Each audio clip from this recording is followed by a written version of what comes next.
Good morning everyone, welcome back to my channel. আর আজ বৃহস্পতিবার সকালে চলে এসেছি রান্নাঘরে, কারণ আজকে বৃহস্পতিবারে পুজোর একটু চাপ থাকে আর মা সকালবেলা পুজো নিয়ে ব্যস্ত আছে। সকালে মেনলি টিফিনটা মাই বানায়, তো আজকে আমি বানাচ্ছি। আর আজকে টিফিনে বানাচ্ছি কিন্তু একটা মজাদার জলখাবার, সেটা হচ্ছে গোলা রুটি। আর আজকের গোলা রুটিটা একটু অন্যরকমভাবে বানাচ্ছি। আজকে পেঁয়াজ লঙ্কা কুচিয়ে আমি কিন্তু ময়দাটা গোলা করেছি। তো এটা খেতে রথিন তো ভীষণই ভালোবাসে আর আমিও খুব ভালোবাসি। আর এটা আমি ফার্স্ট টাইম এই বাড়িতে বানাচ্ছি। আগে এ বাড়িতে কোনো দিন এই মানে পেঁয়াজ দিয়ে গোলা রুটি করা হয়নি। তা আমার মা খুব বানাতো এটা, তা আমি মায়ের কাছে শুনে এটা আমি বানালাম। আর এটা রথিনকে একটু দিলাম, ও খেতে চাইছিল না, জোর করে দিয়েছি।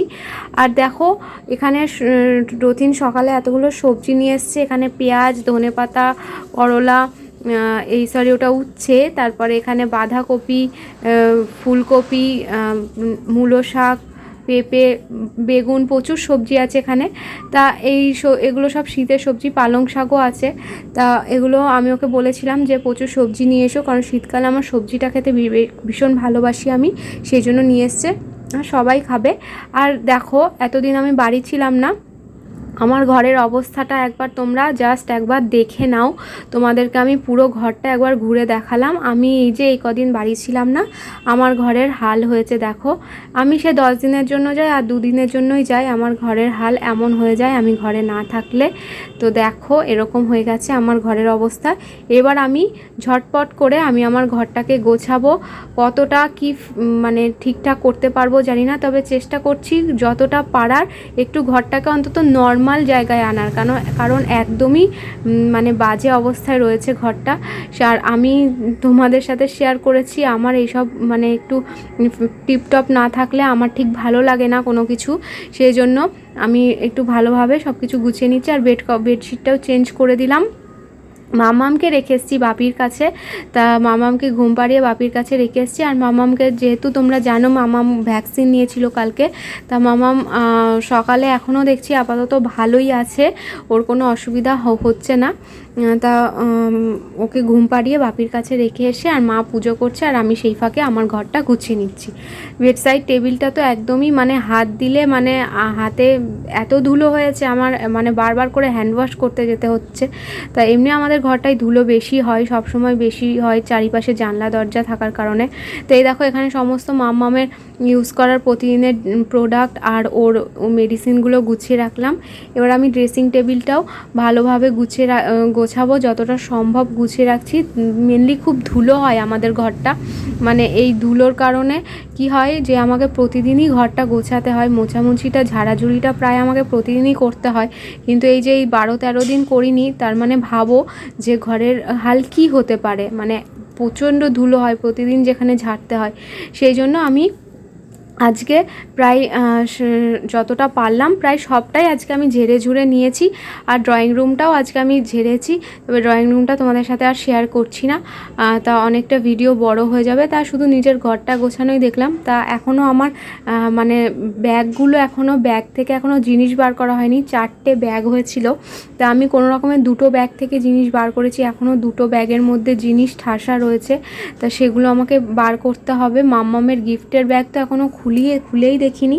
আর মামার বাড়ি থেকে কী কী গিফট পেয়েছে সেগুলো আমি বাড়িতেও এখনও কাউকে দেখাতে পারিনি, কারণ কালকের দিনটা তো একরকম ব্যস্ততার মধ্যে দিয়ে গেল মামামকে ভ্যাকসিন নেওয়ানোর জন্য, সেই কারণে।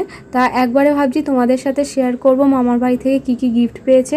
তো সেগুলো যখন তোমাদের সাথে শেয়ার করে নিয়ে আমাকে তো একবারে গুছিয়ে রাখতেই হবে, তখন আমি সব গিফটসগুলো বাড়িতে দেখিয়ে নেব। তা এই আর দেখো আমি সব কিছু গুছিয়ে নিলাম। আর এখানে এক গাদা ব্যাগ ট্যাগ জমানো হয়ে রয়েছে, সেই ব্যাগগুলো আমি সব খাটের বক্সের মধ্যে রেখে দেবো। আর আজকে এখানে হালকা ঠান্ডা পড়েছে, ভোরের দিকে একটু ঠান্ডা লাগে, সেই জন্য আজকে বক্স থেকে ব্ল্যাঙ্কেটটা বার করব। আমাদের বক্সের মধ্যে প্রায় 4-5টা ব্ল্যাঙ্কেট রয়েছে, তা এখন যেগুলো হালকা সেগুলো বার করে আজকে ভালো করে ঝেড়ে ঝুড়ে বাপি রোদে দিয়ে আসবে। তো আমার ভোরের দিকে একটু শীত লাগে সেই কারণে। আর রথিন তো কাঁথা ইউজ করেই। আর দেখো আমার ঘরটা আমি মোটামুটি এইভাবে গুছিয়ে নিলাম আপাতত, কারণ এখন তো বেশি সময় ধরে আমি ঘর গোছাতে পারি না, যতটা সম্ভব আমি গুছিয়ে নিয়েছি। তা এই হলো আমার ঘরটা গুছিয়ে নিলাম। যতটা সম্ভব। এখনও আলনার অবস্থা খুবই খারাপ, তোমরা জানো আমি আগের দিন আলনা গোছালাম, এখন খুব অবস্থা খারাপ হয়ে গেছে। মা ভালো আছে তো? আমার মা ভালো আছে, সকালে অনেক গল্প করেছে আমার সাথে, তাই না মা? আমরা দুজন আর পাপা ছিল, আমরা কত গল্প করলাম সকালে। মা জ্বরও আসেনি, শুধু একটু পায়ে ব্যথা হয়েছিল। এখন মা ভালো আছে, মা খেলা করছে, এই যে খেলা করছে, মা স্নান করে নিয়েছে, এই যে টুপ পলেছে, ক্লিপ মেখেছে। চুনটা এখনো বড় হয়নি তাই চুন আঁচড়াতে পারিনি মাথা। এই যে মা এখন খেলা করবে, খেলা করবে মা। কি খেলা? সোনা। এখানে অ্যাপোলো থেকে দুটো পার্সেল এসছে, একটা আমার মামামের আর একটা রথিনের। রথিনের মেডিসিন আছে এটাই, তাই এটা খোলা হয়ে গেছে। তাই এই যে এই মেডিসিনটা রথিনের জন্য, ওর এটা মনে হয় নেজাল স্প্রে, না নেজাল স্প্রে। আর এখানে মামামের কিছু জিনিস আছে, দাঁড়াও আমি খুলেছি কিন্তু এখনও দেখা হয়নি, দেখি কী কী আছে এর মধ্যে। ওরই কয়েকটা জিনিস দাঁড়াও দেখাচ্ছি। ও এটা ডার্মাডিউর ক্রিম, ওর একটা লোশন আছে কিন্তু ক্রিমটা ছিল না, তা ক্রিমটা অর্ডার দিয়েছিল, সকালেই দিয়েছিল, তা এর 2 ঘন্টার মধ্যে চলে এসছে, 2 ঘন্টারও আগে চলে এসছে। আর এটা ম্যাক্সট্রা, এটা ওর মানে ঠান্ডা লাগার ওষুধ ম্যাক্সট্রা। আর একটা আছে, আর এটা হচ্ছে অ্যাসকোরিল, যখন ওর ঠান্ডা লাগে ওকে 3 বার করে দিনে খাওয়াতে হয়। এই যে এগুলো সব মামামের। আর মামাম সব ডার্মাডিউর, তোমরা অনেকেই জিজ্ঞেস করো মামাম কী ইউজ করে, ওকে আমি সব ডার্মাডিউর প্রোডাক্ট ইউজ করাই। তা এই হলো মামামের জিনিস। তা অ্যাপোলো থেকে তোমরাও কিছু অর্ডার নিতে পারো, করতে পারো, কারণ খুব ফাস্ট ডেলিভারি হয় আর প্রচুর সাবসিডি পাওয়া যায়। তো এই ছিল। তা চলো আমি স্নান করে আসি। স্নান করে চলে এসেছি, এখন করে নেব দুপুরের লাঞ্চ। তা সবার খাওয়া হয়ে গেছে, আমি এখন লাস্টে খাচ্ছি, এতক্ষণ মামামকে ঘুম পাড়াচ্ছিলাম। তা আজকে লাঞ্চে আছে ভাত, এখানে লাল শাক ভাজা, এখানে দেখো ফুলকপি আলু দিয়ে মাছের ঝোল, আর ডিমের ঝোল হয়েছে ফুলকপি আলু দিয়ে, আর এখানে চিংড়ি মাছ আলু ফুলকপি দিয়ে একটা ঝোল তরকারি হয়েছে। সকাল থেকে একদম সময় পাইনি তোমাদের সামনে এসে কথা বলার। তা অনেক কাজ করেছি সকাল থেকে, ঘরের কাজ আর বাইরের ড্রয়িং রুমটাও গুছিয়েছি, সেটা তোমাদের সাথে শেয়ার করা হয়নি, কারণ সবসময় ক্যামেরা অন করে কাজ করতে গেলে না তার কাজটা অনেকটা দেরি হয়ে যায়।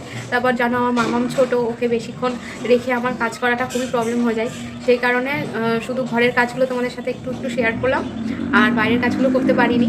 তা এখন খাওয়া হয়ে গেল, দুপুরে খেয়ে উঠলাম। তা মা এখন একটু চর্দির বাড়িতে যাবে, আর আমি মামামকে ঘুম পাড়িয়ে রেখে তারপর খেতে এসেছিলাম। তা মনে হয় উঠে যাবে মনে হচ্ছে। তা মামাম এখন একটু ভালো আছে, মানে ভেবেছিলাম হয়তো জ্বর টর আসবে, সকালে গাটা হালকা গরম গরম লাগছিল, তারপর দেখছি না ঠিকই আছে, নর্মাল টেম্পারেচার। ভীষণ টায়ার্ড লাগছে আমার, একটুখানি শুই, একটু দেখি ঘুম আসে কিনা, ঘুম যদি আসে একটু ঘুমাবো। ঠিক আছে চলো। এখন বাজে বিকেল 5:30, আর রতিনের একটা ক্লাস আছে, রতিন এখন বেরোবে, তাই আমি ওর জন্য চা করছি, একবারে সবার জন্যই করে নিচ্ছি, বাপিকেও দেবো। আর মা তো বাড়ি নেই, মা চর্দির বাড়ি গেছে তোমাদের বললাম, তাই 3 কাপ চা করছি, আমি খাবো, বাপির আর রতিনেরটা। তা এখন চা করতে করতে দেখলাম মাম্মা উঠে গেছে, সেই জন্য আমি আর নিজের চাটা নিলাম না, বাপির আর রতিনের চাটা দিয়ে দিচ্ছি, আমি এখন রেখে দিলাম, আমি পরে খেয়ে নেবো।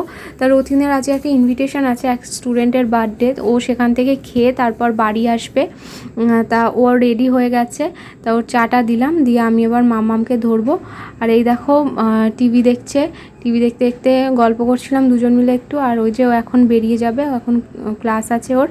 তা আজকে কার্তিক পুজোর প্রসাদ এসেই যাচ্ছে বাড়িতে, মানে আমাদের অ্যাপার্টমেন্টে প্রায় 3-4 জনের ঘরে আছে কার্তিক ফেলেছে সবাই, তা সেখানে পুজো হয়েছে, তা অনেকগুলো প্রসাদ এসেছিলো, তোমাদের এই দুটো দেখালাম। তারপর মা রাতে চলে এসেছিলো, তা মা আর কিছু রুটি টুটি কিছু খায়নি, মা প্রসাদই খেয়েছে রাতে, ওই খেয়ে মার পেট ভরে গেছে। আর এই যে রাতে রুটিটা এখানে করা হচ্ছে, আর দুপুরের ডিমের ঝোল আছে, মাছও আছে, তা মাকে বললাম রাতে থাক, কিছু আর করছি না, তা শুধু রুটিটা হলো রাতের জন্য। তা রুটি শুধু আমার আর বাপির, কারণ রথি না খেয়ে আসবে আগেই বললাম, আর মা তো প্রসাদ খেয়েই পেট ভরিয়ে নিয়েছে।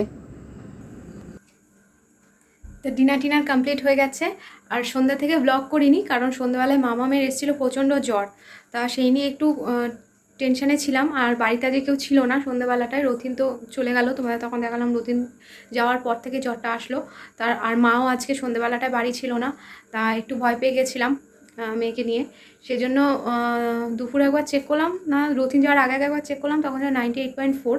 তারপর যখন সন্ধ্যেবেলায় দেখি 99.8 হয়ে গেছে। তা আমি তখন আর রিস্ক না নিয়ে ওকে, ও তো সব রকম মেডিসিন ঘরে রাখাই থাকে তোমরা জানো, তো ওকে আমি ওর প্যারাসিটামল যে মেডিসিনটা আছে সেটা আমি ওকে খাইয়ে দিলাম। তা মেডিসিনটা এতটাই ভালো যে মামু খাওয়ার পরেই দেখি সাথে সাথে মানে কান্নাটা একদম স্টপ হয়ে গেলো, প্রচুর কাজ ছিল, কান্নাটা একদম স্টপ হয়ে গেল। আর ওকে নিয়ে একটুখানি ড্রয়িং রুম দিয়ে ঘর দিয়ে একটু ঘুরে ঘুরছিলাম, ঘুরতে ঘুরতে দেখি ঘুমের ভাব চলে এসছে। তাই ওকে আমি একটু সেই সময়টা খাইয়ে দিলাম। আমি ভাবলাম হয়তো এখন যদি ঘুমাই তো টানা ঘুমাবে, সেজন্য ওকে আমি একটু খাইয়ে দিলাম। খেয়ে নিয়ে দেখে ঘুমিয়ে পড়েছিল। তারপরে আর ওঠেনি, টানা ঘুমাচ্ছিল। তারপর ওকে একটু মানে 9:30 নাগাদ উঠিয়ে একটু খাইয়ে আবার আপাতত এখনও ঘুমাচ্ছে। তা রাতে যদি নাও ঘুমায় অসুবিধা নেই, কারণ অনেকক্ষণ ঘুমিয়েছে টানা, না ঘুমালেও কোনো ব্যাপার না। তা দেখো আমি লাইট টাইট অফ করে, বাইরে সব কিছু লাইট টাইট অফ করে আমি নিজেও ফ্রেশ হয়ে চলে এসেছি। এখন আমি চুলটা বাঁধবো, আর বিছানা টিছানা সব গোছানো আছে। তা আমি এখন গিয়ে শুয়ে পড়বো। আজ সারাদিন অনেক কাজ টাজ করেছি, তোমরা দেখেছো। সকাল থেকে ঘরে প্রচুর কাজ ছিল, এখনও কিন্তু আছে, সব কমপ্লিট করে উঠতে পারিনি। তো সেগুলো টুকটুক করে করবো, একদিনে এত কিছু হয় না। তা দুদিন বাড়ি ছিলাম না, ঘরের অবস্থা এরকম হয়ে গেছে, তার কি করা যাবে। তা ঠিক আছে। আর সন্ধ্যেবেলা এক আন্টি এসেছিলো, সেই আন্টির সাথে বসে অনেকক্ষণ গল্প করছিলাম। তা সেজন্য আর ব্লগ দেখানোর মতো সেরকম কিছু ছিল না, আমি রেস্ট নিচ্ছিলাম সেই জন্য। আর আন্টি মামাকে একটা গিফটও দিয়েছে, তো দেখো তোমাদের দেখাচ্ছি। আন্টি এই গিফটটা, এই যে এই সফট টয়েসটা মামামের জন্য নিয়ে এসছে, ভীষণ ভালো হয়েছে, ভীষণ সফট, ভীষণই সফট, ভীষণই সফট, বিশেষ করে আমার খুব পছন্দ হয়েছে। তা মামামের হয়ে আমি বলে দিচ্ছি ভীষণ ভালো হয়েছে গিফটটা। তো ঠিক আছে, চলো আজকের মতো ভিডিওটা এখানে এন্ড করে দিচ্ছি। আর তোমরাও সবাই ভালো থেকো, সুস্থ থেকো, আর আমার ব্লগটা কন্টিনিউ দেখতে থাকো। তো চলো আজকের মতো ব্লগটা এটুকুই। তো গুড নাইট, বাই।